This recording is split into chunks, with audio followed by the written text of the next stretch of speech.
TV, live from the UN press room at COP27 in Sharm el-Sheikh, Egypt. I am your host, Raya Salter, and my co-host today is Bendell. Today's program and urgent work for the delegates at work right now here in these halls is climate justice, getting real about loss and damage. So the breaking news is that for the first time, loss and damage will be on the agenda for this year's negotiations. In fact, the start of COP was delayed as nations wrangled over the inclusion of this as an agenda item.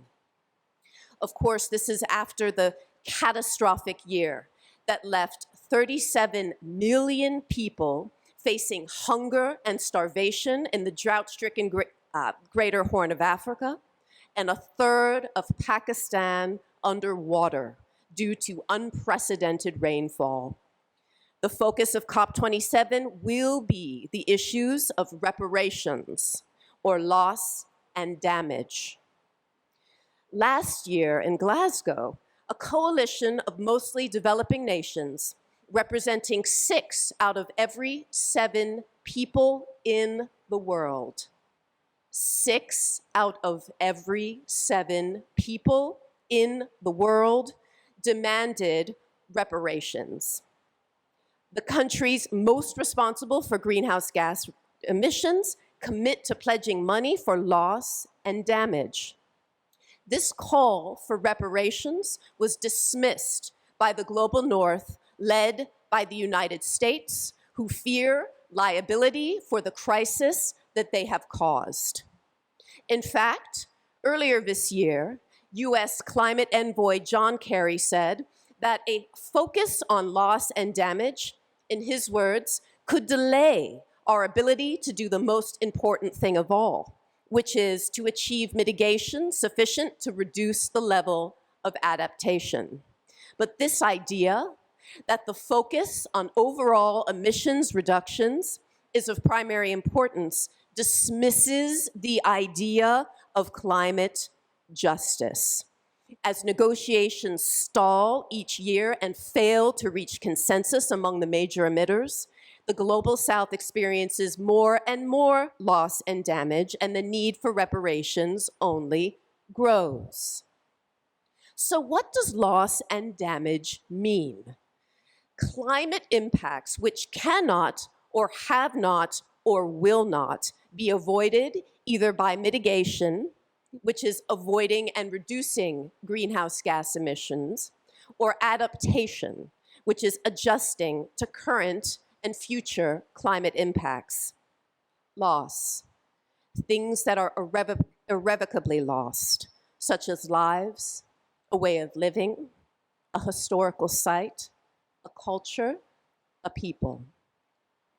Damage, things that can be repaired or recovered, such as roads, buildings, or crop yields.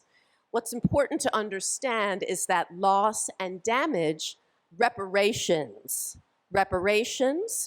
are separate and apart from any adaptation or mitigation fund. So right now, loss and damage is on the agenda here at COP. And it is also mentioned in the Paris Agreement, which we are, of course, here to implement, even though now it has become insufficient. In both areas, however, both now and in the Paris Agreement, exists only with caveats that actually remove the liability from the global North for loss and damage.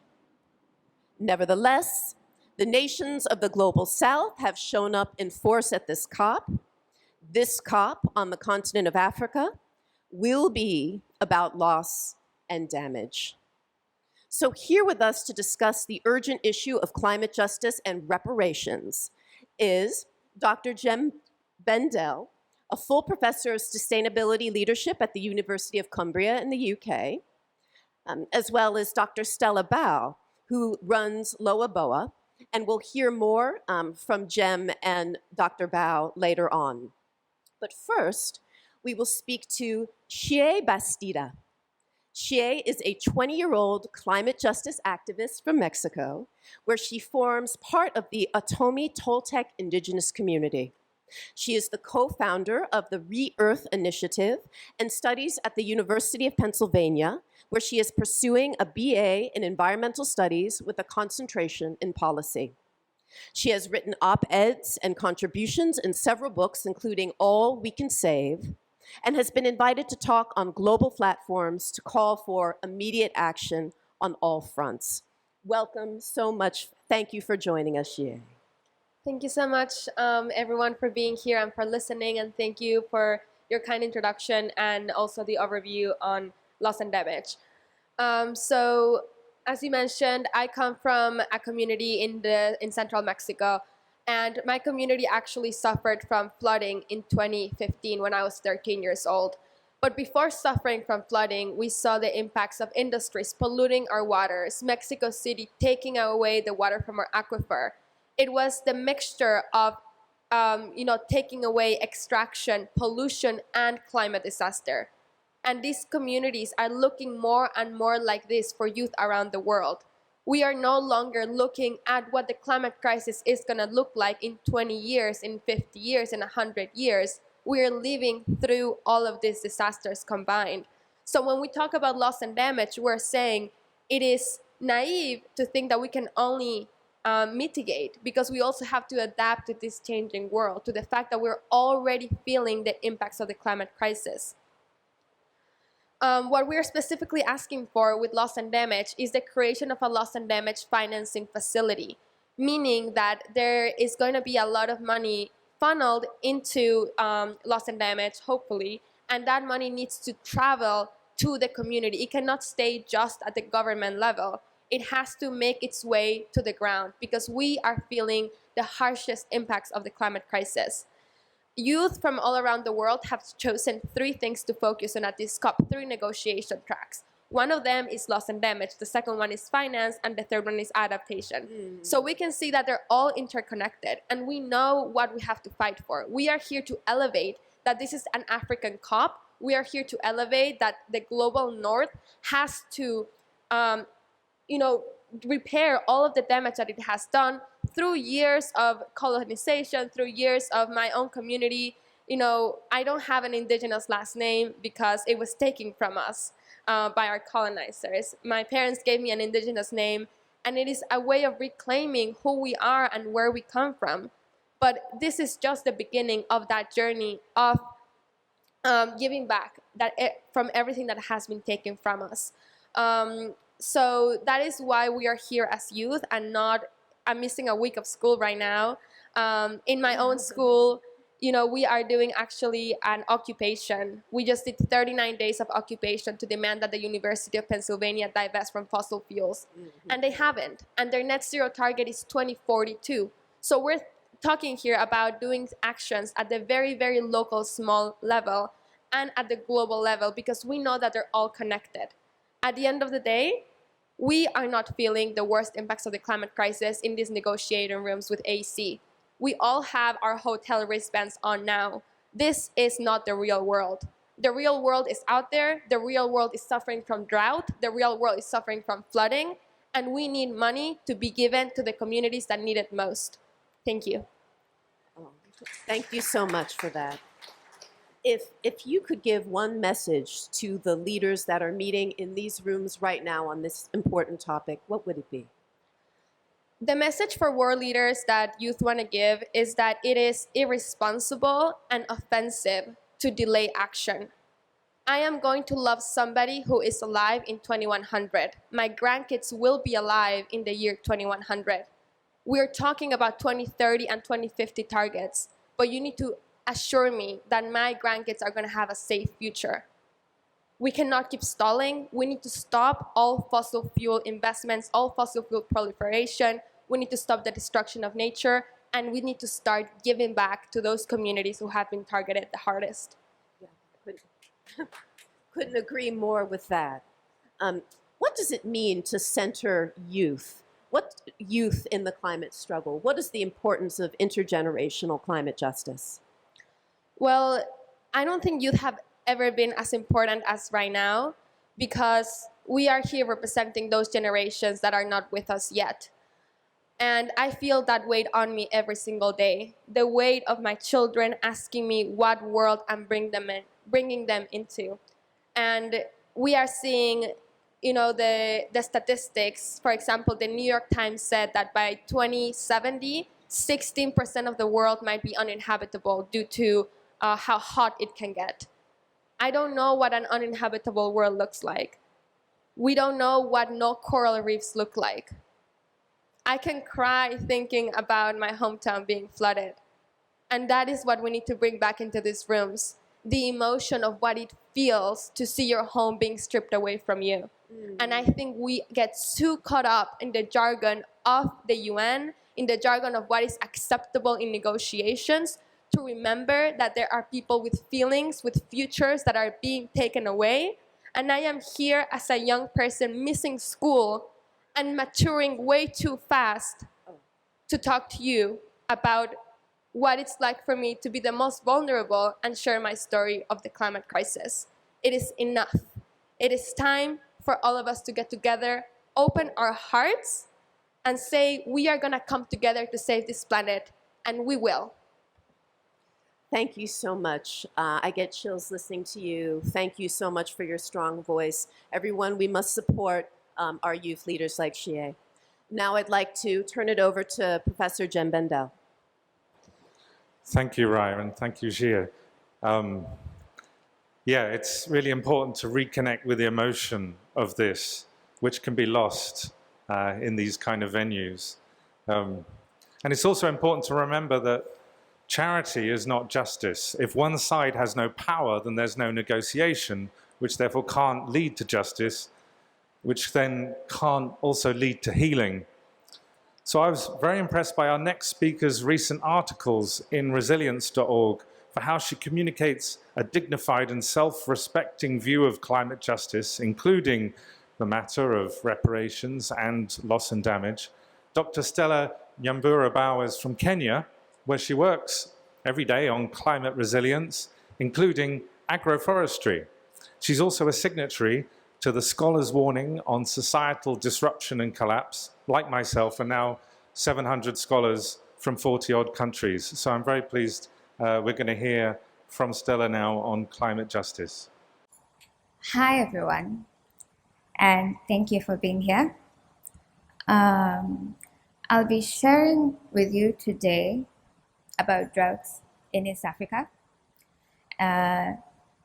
the impact that has on communities on the ground, and about Western activism focusing on solidarity and climate justice based on demanded by the Global South. The drought in East Africa is probably, most of you have heard about it. It's been in the news for a while. It started in 2020 as a result of 4 failed rain seasons. Is it new? No. In the past 10 years, we've had 2 other drought spells. The first in 2010, 2011. The next 2016, 2017. This one 2020 and still running. And the starvation, obviously, further made worse by COVID and the locust invasion. And while we have some stats for you, it's difficult to quantify some of the non-economic impacts.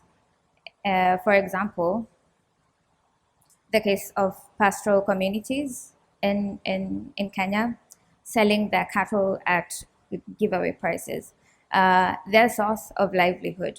For the Maasai, for example, the story goes that a heavenly being came down floating on a cloud, a cow in hand, and gave the cow to the Maasai people. So that's the essence of their religion and the importance of cows to their community. But now that they have to sell these sickly cows underpriced just to feed themselves and their families, it's difficult to quantify what kind of distress that is. which means the cost of climate to these communities in the end greatly undervalued. So tracing our steps back to the root cause, we know that carbon activity since the mid-1700s have led to the accumulation of greenhouse gases and consequently led to warming and the changing in our climate systems. We all know that. The impact of which is disproportionate. We also know that. The IPCC reported that there is high confidence the temperatures across Africa have risen at a faster rate than the global average since the pre-industrial period. For Africa, this has meant rising temperatures, drought, floods, locust invasions, but also, consequently, civil unrest, food insecurity, water scarcity, degraded lands, and so much more.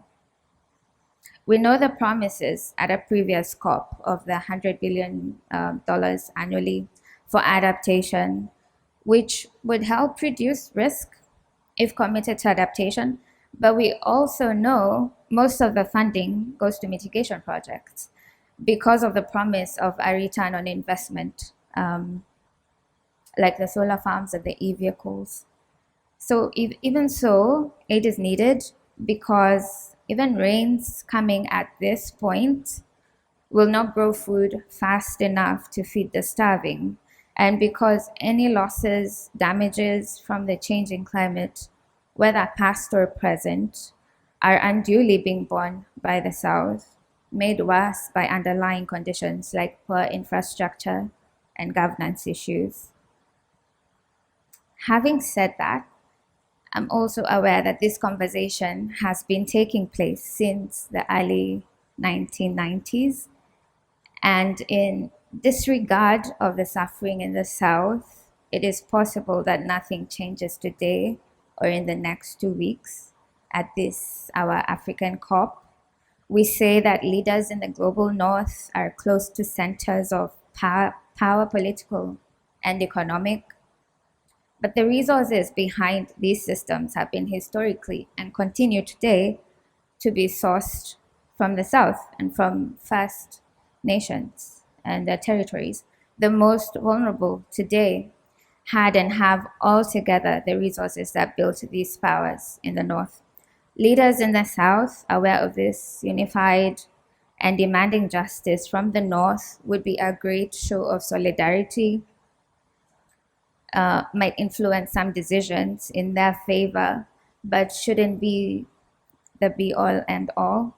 There's plenty in the South for self-sufficiency or leverage, depending on the North to come to our rescue in the way we need it or deserve it.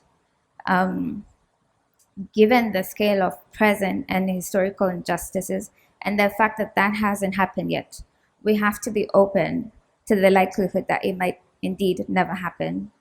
But what does that mean for us and here and now? It means reworking our strategies, definitely moving ourselves from this dependence on the North, meeting our request or demand for climate justice. It means engaging in actions that enable our communities in the South to be more aware of the situation, the cause, the effects of climate change, the reason for their suffering, hopefully then evoking their agency and understanding that the root cause of their suffering is the use of fossil fuels, which is important because most of us are removed from these extraction sites or manufacturing processes. They shoulder these climate impacts unaware, but on the other hand, they know they're suffering best and should therefore have the opportunity to voice their own demands for justice. This is the only path to true climate justice. Thank you.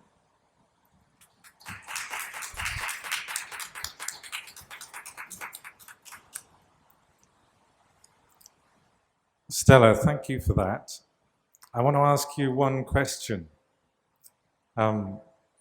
This is your passion and your profession, and not only working locally on resilience as you do daily, you're now participating a lot more in speaking out about climate justice.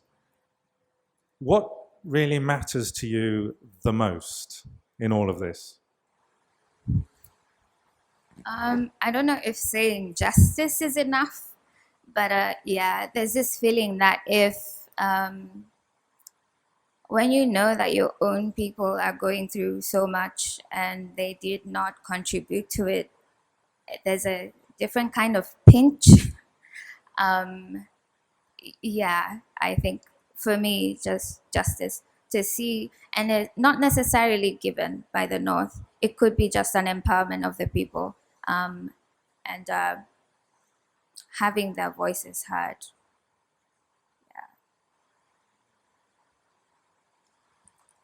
Thank you. I think I'll take the podium just to offer a few comments before we then round up.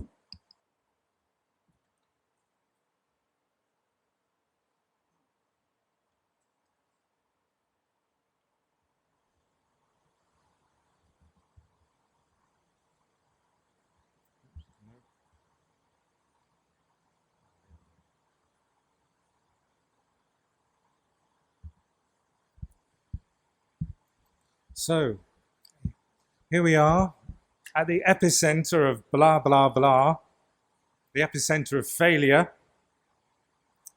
And so I want to share a few thoughts on that.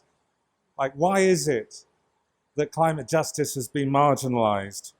Why is it that all the promises seem never to be delivered on? And why is it that people think if you ask people what they really think about all these demands now for payments for loss and damage, they think it's just not going to happen. So this is the only Lamborghini I ever want to own, and I'll say why in a minute.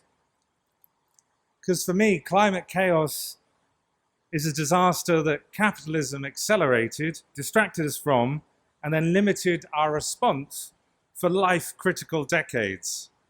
Today, the global capitalists are now coaxing experts and politicians to spend our public funds on yet further distractions. They pretend that technology and enterprise will fix the collapse of the biosphere so they can then keep their income and privilege and their prestige. That is why this UN conference is becoming a career fest and trade fair at the end of the world. We see that these halls are full of people busy demonstrating their concern and capability to each other to create a shared delusion that infinite green growth is both true and moral. Is it any surprise that this charade has its latest act in a venue that before we showed up was branded as the Lamborghini Conference Center? The desire for ostentatious consumption is a global one, and it's a sign of sickness in modern culture. It's that culture which helps us destroy both people and planet, even when we can see it. And these conferences are perpetuating that culture under the guise of caring about this carnage. Yes, the 30 years of COPs have been a great success in helping the elites pretend something is being done while not actually addressing the root causes of the problem. Leaders here have less of a credibility problem than a capitalism problem and a consumer culture problem. Instead, a serious response to climate and justice would redesign our economic and monetary systems, our banking systems, to allow a post-growth era. Unfortunately, that's not going to be done voluntarily, which means that climate justice will need to involve struggle as much as request. So concerned people in the global north will be seeking more direct relationships with climate activists in the global south, helping them to build their movements that require change of us, not just requesting it of us. And that will include them challenging the people, organizations, and countries of the world that are richer, and that could help. That's why after yesterday's swearing of the Scholars' Oath to the Future, I'm very grateful to have been seated with these women activists from the global south today. And if you're watching at home, know that this room is half full. The people here do not care as much about these issues as being in the Innovation Pavilion, doing their job and making more money. So it's going to be up to you at home to do something about this agenda if you care. Thank you. Thank you so much for that, Professor Bendell. Thank you, Shay. Thank you, Dr. Mbau. And thank you to all of the sponsors and supporters of Facing Future TV. I am Raya Salter, saying good evening from COP27, Sharm el Sheikh, Egypt. Thank you very much.